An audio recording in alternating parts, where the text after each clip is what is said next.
তো প্রতিদিনের মতো আমি চলে আসলাম আমাদের কলেজে। এটা হচ্ছে প্রেম করার জায়গা। যদিও আমি প্রেম করি না, তবে মানুষ প্রেম করে আর আমি সেগুলো দেখি। যদি সম্ভব হতো ভিডিও করে দেখাতাম, কিন্তু ওই যে ব্যক্তিগত বলতে একটা ব্যাপার আছে না, আমি যদি ভিডিও করি ওই ভিডিও যদি ওদের বাড়ির লোক দেখে তাইলে ওদের কলেজে আসা বের করে দিবে।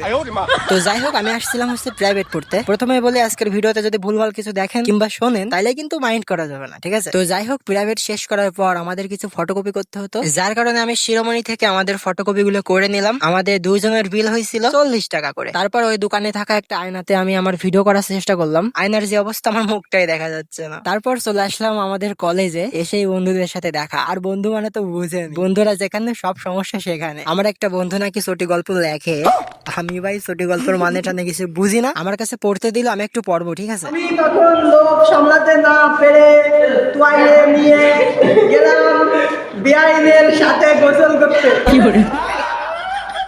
তো যাই হোক, আমি সব ভিডিওতে একটু মজা করার চেষ্টা করি। তো ইফ ইউ ডোন্ট মাইন্ড, ভিডিওটি ভালো লাগলে অবশ্যই লাইক দিবেন আর সাবস্ক্রাইব করতে ভুলেন না। তো দেখা হচ্ছে অন্য কোনো ভিডিওতে। টাটা।